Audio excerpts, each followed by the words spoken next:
Dear class first year, welcome to the next lecture of first year physics. आज हम इसमें जो topic करेंगे वो है force due to water flow.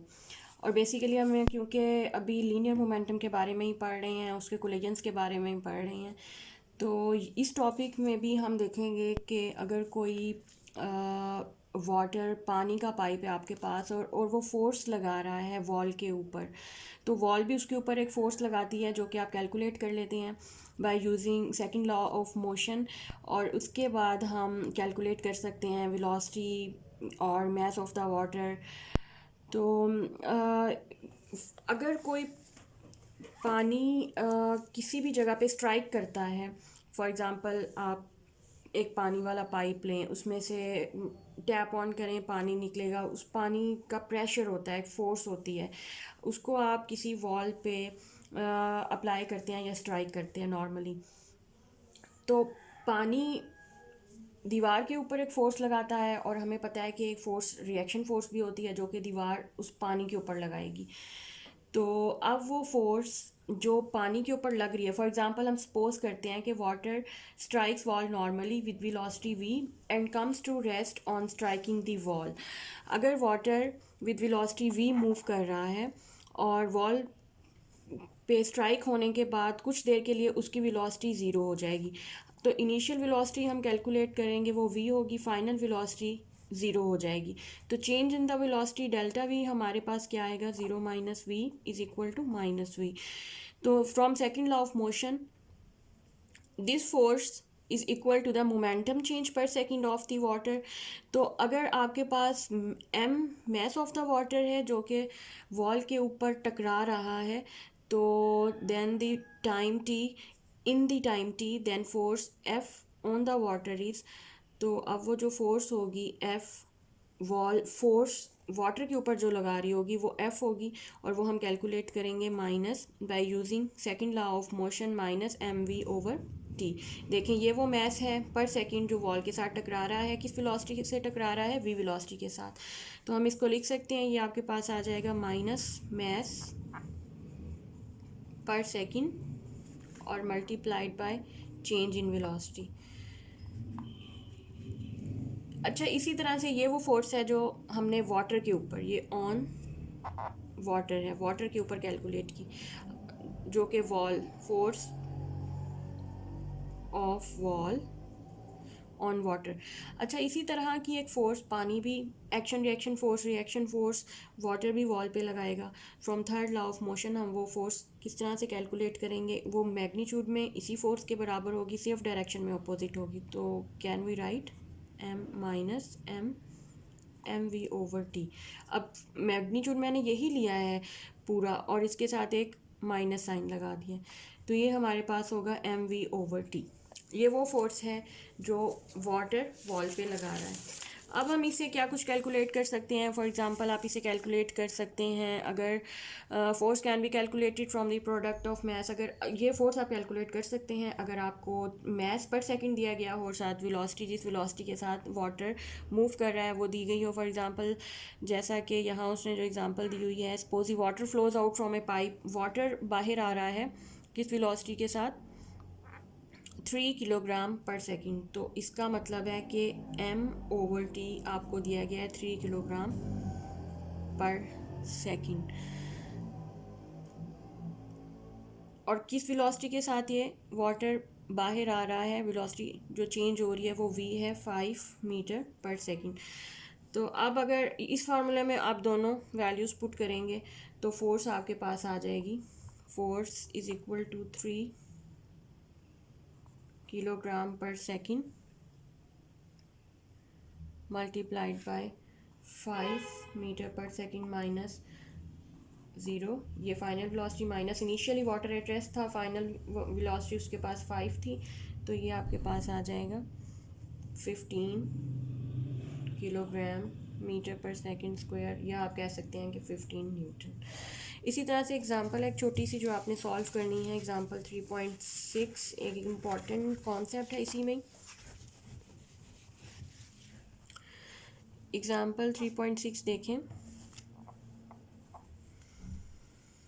A hose pipe ejects water at a speed of 3.3 metre per second. एक pipe है जो कि वाटर इजेक्ट कर रहा है किस स्पीड के साथ, 0.3 मीटर पर सेकेंड। ये मेरी मार्कर आज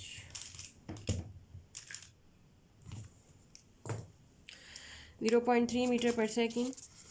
और इसके बाद through a hole area of 50 centimetre square, जी वो पाइप का जो होल है जहाँ से पानी निकल रहा है उसका एरिया आपको दिया गया है 50 सेंटीमीटर स्क्वायर। इसको आप पहले मीटर में कन्वर्ट कर लेंगे, ये हो जाएगा 0.005 metre square. If the water strikes a wall normally, अगर पानी वॉल के साथ टकराता है, calculate the force on the wall. Force wall के ऊपर फोर्स क्या होगी, assuming the velocity of the water normal to the wall is 0 after striking. चलें जी, अब इसको हम सॉल्व कर लेते हैं। देखिए हमें एक तो मैस पर सेकंड नहीं दिया गया, सबसे पहले हमें वी नीड टू कैलकुलेट कि मैस पर सेकंड जो कि टकरा रहा है वॉल के साथ वो कितना होगा। अच्छा, इस मैस पर सेकंड को कैलकुलेट करने के लिए वेलोसिटी तो चलो हमें दी गई है, इसको कैलकुलेट करने के लिए हम वॉल्यूम ऑफ द वाटर और वॉल्यूम कैलकुलेट करेंगे। कैसे, एरिया दिया गया है और डेंसिटी ऑफ वाटर हमें पता होती है कि वो 1000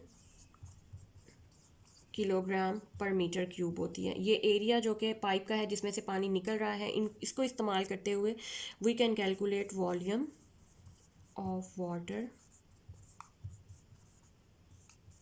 पर सेकेंड स्ट्राइकिंग द वॉल। तो ये आपके पास आ जाएगा एरिया 0.005 ये, और मल्टीप्लाइड बाय लेंथ कौन सी है 0.3 मीटर, और ये आ जाएगा 0.0015 मीटर क्यूब। ये वॉल्यूम आ गया। अब मैस पर सेकंड को कैलकुलेट करने के लिए हम लिखेंगे मैस पर सेकंड, ये किसके बराबर होगा, मैस देखें किसके बराबर होता है वॉल्यूम क्रॉस डेंसिटी के। वॉल्यूम हमने यहाँ पे कैलकुलेट कर लिया है, तो हम ये पहले लिख देते हैं कि वॉल्यूम क्रॉस डेंसिटी। वॉल्यूम हमने यहाँ कैलकुलेट किया है, ये 0.0015 मीटर क्यूब, और डेंसिटी ऑफ द वाटर क्या होगी ये मैंने यहाँ लिखी हुई है 1000, तो ये आपके पास आ जाएगा 1.5 किलोग्राम। ये एक सेकंड में 1.5 किलोग्राम पानी का मैस 1.5 किलोग्राम पानी पाइप में से निकलकर दीवार के साथ टकरा रहा है। तो velocity change of water on striking the wall क्या होगी, तो वेलोसिटी चेंज भी हमारे पास 0.3, फाइनल वेलोसिटी आपको ये 0.3 दी गई है। वॉल से टकराने के बाद वेलोसिटी क्योंकि वाटर एट रेस्ट हो जाएगा, तो ये 0.3 माइनस ये 0 और 0.3 मीटर पर सेकेंड। और यहाँ से आप फोर्स कैलकुलेट कर सकते हैं। आप देखें हमारे पास वेलोसिटी भी आ गई है और मैस भी आ गया, जो दो चीज़ें हमें फोर्स कैलकुलेट करने के लिए चाहिए थी। तो force is equal to momentum change per second, या हम ये लिख सकते हैं 1.5 किलोग्राम पर सेकेंड और multiplied by 0.3 metre per second velocity. तो ये आपके पास आंसर आ जाएगा 0.45 kilogram metre per second square, या 0.45 न्यूटन। तो ये वो फोर्स है जो कि कैलकुलेट आपने करनी थी वॉल के ऊपर। चलिए, अब हमारा जो नेक्स्ट एक छोटा सा टॉपिक है जिसमें कि अब ऐसे सिस्टम्स आ रहे हैं जिनमें कि law of conservation of momentum hold करता है, या हम इन पे अप्लाई कर सकते हैं। ये ऐसे सिस्टम है जिन पे कोई एक्सटर्नल एजेंसी फोर्स नहीं लगा रही, आइसोलेटेड सिस्टम है। फॉर एग्जांपल इसमें से पहला सिस्टम जो इसने बुक में एग्जांपल दी गई है वो है momentum and explosive forces. Explosive forces का मतलब है जैसे आपके पास एक शेल है, वो उसके अंदर बारूद होता है, अगर वो फट जाता है किसी भी वे में, आप देखेंगे कि उसके प्रोडक्ट्स जो हैं, फ्रैगमेंट्स जो हैं, वो हवा में मुख्तलिफ जगह पे बिखर जाते हैं। फॉर एग्जांपल अगर मैं यहाँ पे ये एक बम का गोला है, बारूद का, या शेल है एक छोटा सा, ये आप देखिए कि नॉर्मली आप जो पटाखे चलाती हैं उसमें के अंदर से भी कुछ फ्रैगमेंट्स निकल के बाहर चले जाते हैं। तो ये अगर फट गया है, फटने के बाद देखें ये ऊपर से आया और ये फट गया। फटने के बाद एक फ्रैगमेंट इसका इस तरफ चला गया, एक फ्रैगमेंट ऑपोजिट डायरेक्शन में चला गया और ये फट गया है, मतलब कि ये धुआं वगैरह निकल रहा है। और यहाँ से आप, अगर मैं इसी को ही वेक्टोरिकली इसके मोमेंटम के साथ प्लॉट करूँ तो इन शेल्स के, इन फ्रैगमेंट्स के, ये फ्रैगमेंट्स हैं, इसी के पार्ट्स हैं जो कि मुख्तलिफ डायरेक्शन में फ्लाई ऑफ कर गए हैं। तो अब अगर मैं इसको प्लॉट करूँ तो ये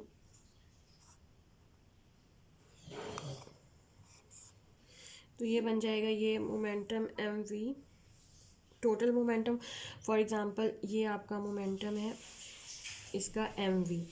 तो अगर आपके पास ये जब आ रहा था, इसके पास टोटल इनिशियल मोमेंटम है एम वी, दोनों फ्रैगमेंट्स में डिवाइड होने के बाद ऐसे और ऐसे, और अगर मैं इसको हेड टू टेल के ज़रिए ऐड करूं तो ये इसका रिजल्टेंट, और इसका रिजल्टेंट का मतलब ये है कि आफ्टर ब्लास्ट भी आपके पास मोमेंटम एम वी ही रहेगा, मतलब कि ये बिल्कुल law of conservation of momentum के मुताबिक रहेगा। ये देखें, ये दो वेक्टर्स, इसको उठा के अगर इस वाले को उठा के मैं यहाँ रख दूँ तो ये रिजल्टेंट वेक्टर आपके पास एम वी ही रहेगा। तो ये एक एग्ज़ाम्पल दी गई है। अच्छा, इसमें ये बताया गया कंसिडर अनदर एग्ज़ाम्पल, ये हो गया आपके पास। अच्छा, इसके बाद दूसरी एग्ज़ाम्पल है राइफ़ल प्लस बुलेट की। अच्छा, इस राइफ़ल प्लस बुलेट की एग्ज़ाम्पल में देखें कि आपके पास फॉर एग्ज़ाम्पल बुलेट का मैस है, मैस ऑफ बुलेट एम, और उसकी वेलोसिटी है that is moving with the velocity v। Initially the total momentum of the bullet and rifle is zero. अब इनिशियली तो जब गोली चली ही नहीं थी, राइफल और बुलेट होता है गोली जो राइफल में से चलती है, इनिशियली इसका मोमेंटम ज़ीरो हो जाएगा। अच्छा, फाइनल मोमेंटम देखें, from the principle of conservation of linear momentum when the bullet is fired the total momentum of bullet and rifle still remain zero. क्योंकि लॉ ऑफ कंजर्वेशन मोमेंटम आपको पता है कि यहाँ पे होल्ड करना है, ये आइसोलेटेड सिस्टम है, तो इसका मतलब है कि गोली के चलने के बाद भी मोमेंटम इनिशियल ही रहेगा। वो कैसे? क्योंकि हमें पता है कि गोली की स्पीड और बुलेट मूव बैकवर्ड, और विद बुलेट की स्पीड बहुत कम होती है। तो इसको हम अभी कैलकुलेट करते हैं। लेट वी प्राइम मैं कहती हूँ कि ये राइफ़ल की स्पीड है, ये बुलेट की स्पीड है, और M is the mass of the rifle. अच्छा, इनिशियली तो देखिए आपके पास मोमेंटम ज़ीरो है। फाइनल देखें, फाइनल मोमेंटम में आपके पास एम बी वी बी ये बुलेट के लिए आ जाता है, और प्लस एम वी प्राइम ये राइफ़ल के लिए आ जाता है। एम वी प्राइम इसे लिखा हो मैंने M B V B, plus आप राइफ़ल के लिए मैंने एम आर और वी आर लिया, इज़ इक्वल टू ज़ीरो। यहाँ से हम कैलकुलेट कर सकते हैं मैस ऑफ द राइफ़ल, ये इस तरफ लेके दूसरी तरफ हमारे पास आ गया मैस ऑफ द बुलेट, ये स्मॉल मैस होता है वी बी। और उसके बाद यहाँ से हम वी प्राइम या वी आर प्राइम कैलकुलेट कर सकते हैं, this is the velocity of the rifle, और minus M B V B divided by M R. तो अब ये वेलोसिटी आप देखें, यहाँ से हम कैलकुलेट करेंगे तो ये वेलोसिटी बहुत कम आएगी as compare to velocity of the bullet. हमें पता है कि गोली बहुत तेज़ी से आगे की तरफ मूव करती है, जबकि राइफ़ल तो बहुत स्लोली पीछे की तरफ मूव करती है। लेकिन टोटल मोमेंटम कैसे कांस्टेंट रहेगा? क्योंकि मैस ऑफ द बुलेट बहुत स्मॉल होता है, राइफ़ल का mass as compare to bullet बहुत ज़्यादा होता है, तो प्रोडक्ट वेलोसिटी और मैस ऑफ द राइफ़ल का प्रोडक्ट कांस्टेंट ही रहेगा। तो ये हमारा law of conservation of momentum था मैस प्लस बुलेट के केस में। अच्छा, इसके बाद एक और एग्ज़ाम्पल हम करते होते हैं रॉकेट के अंदर कैसे हम law of conservation of momentum को लगाते हैं। रॉकेट आपको पता है कि कोई भी एक ऐसा सिस्टम है कि जिसमें एक इंजन के थ्रू गैसेस बहुत ज़्यादा प्रेशर के साथ बाहर की तरफ आती हैं या नीचे की तरफ प्रेशर लगाती हैं, और रिएक्शन फोर्स उसकी क्या होती है कि जिसकी वजह से रॉकेट ऊपर की तरफ उड़ता है। तो रॉकेट के बेसिकली ये बहुत ज़्यादा गैसेस, अगर मैं यहाँ पे आपको दिखाऊं, और ये टीवी में भी अक्सर आपने देखा होगा कि आप रॉकेट ऊपर की तरफ जा रहा है, नीचे से बहुत ज़्यादा गैसेस उसकी रियर या टेल में से बहुत ज़्यादा गैसेस नीचे की तरफ फ़्लो कर रही हैं और ये नीचे की तरफ एक्शन फोर्स लगा रही हैं, तो रिएक्शन के तौर पे रॉकेट ऊपर की तरफ जाता है। और ये देखें इसका 80% पार्ट, तकरीबन इस रॉकेट का इतना पार्ट 80% पार्ट ये सारा फ्यूल के ऊपर मुश्तमिल होता है और सिर्फ 20% में रॉकेट का असल रॉकेट मौजूद होता है। तो अब रॉकेट ने मोमेंटम कैसे गेन करना है, जैसे जैसे यहाँ पे गैसेस बहुत ज़्यादा फ़्लो होगा, बहुत ज़्यादा प्रेशर के साथ फ्यूल यहाँ पे इग्नाइट होगा, जलेगा, बर्न होगा, बहुत ज़्यादा गैसेस निकलेंगी। प्रेशर के साथ जैसे जैसे गैसेस नीचे की तरफ निकलेंगी रॉकेट ऊपर की तरफ मूव करेगा। अब रॉकेट के साथ प्रॉब्लम क्या होता है कि इसमें बहुत ज़्यादा फ्यूल हमें देना पड़ता है, तो जिसकी वजह से ये बहुत हैवी हो जाता है। यानी लाइक आप देखें कि it can there for work at greater heights where very little और no air is present in order to provide enough upward thrust to overcome gravity. अब ग्रेविटी से बाहर निकलने के लिए एक typical rocket 10,000 kilogram fuel per second consume करता है और उसकी वजह से जो गैसेस निकलती हैं वो इसको स्पीड देती हैं 4,000 मीटर पर सेकेंड की। In fact more than 80% of the launch mass of a rocket consists of fuel only. One way to overcome the problem of mass of fuel is to make the rocket from several rockets linked together. अच्छा, इसका मसले का हल इस तरह से निकाला जाता है कि रॉकेट्स को एक बड़ा रॉकेट बनाने की बजाय छोटे छोटे पार्ट्स पर मुश्तमिल किया जाता है। अब हर पार्ट के अंदर एक फ्यूल होता है, जब वो फ्यूल बर्न हो जाता है वो पार्ट निकल के गिर जाता है, रॉकेट थोड़ा हल्का हो जाता है, फिर थोड़ा उसको ऊपर उठना आसान हो जाता है। इस तरह मुख्तलिफ पार्ट्स के थ्रू हम ये जॉब कर सकते हैं। When one rocket has done its job, it is discarded, leaving others to carry the spacecraft further up at ever greater speed. अब जैसे जैसे मैस कम होता जाएगा वेलोसिटी बढ़ती जाएगी और रॉकेट उतनी ही तेज़ी से मूव करेगा। If m is the mass of the gases ejected per second, अगर हम लेट सपोज हम कहते हैं कि m गैसेस का मैस है जो कि इजेक्ट हुई हैं पर सेकेंड विद वेलोसिटी v के साथ, द चेंज इन मोमेंटम पर second of the ejecting gases is mv। तो मोमेंटम में जो चेंज आया वो mv होगा, ये मोमेंटम चेंज आ गया और ये किसके बराबर होगा? This equals the thrust produced by the engine on the body of the rocket. ये किसके बराबर होगा? ये उस थ्रस्ट या पुश के बराबर होगा जो कि इंजन ने रॉकेट को ऊपर मूव करने के लिए लगाया। तो द एक्सेलरेशन, हम यहाँ से एक्सेलरेशन कैलकुलेट कर सकते हैं, ये mv बाय m वेयर। तो ये आपके पास एक्सेलरेशन mv बाय m के बराबर होगा, where m is the mass of the rocket when the fuel. आप देखेंगे मैस जैसे जैसे कम होता जाएगा एक्सेलरेशन बढ़ता जाएगा। बस यहाँ पे यही बात इंपॉर्टेंट थी कि जैसे जैसे रॉकेट का मैस कम होता जाएगा एक्सेलरेशन इंक्रीज़ हो जाएगा, रॉकेट एवर ग्रेटर, रॉकेट की स्पीड बढ़ती जाएगी। तो इससे क्या होगा कि मोमेंटम आपका कंजर्व रहेगा।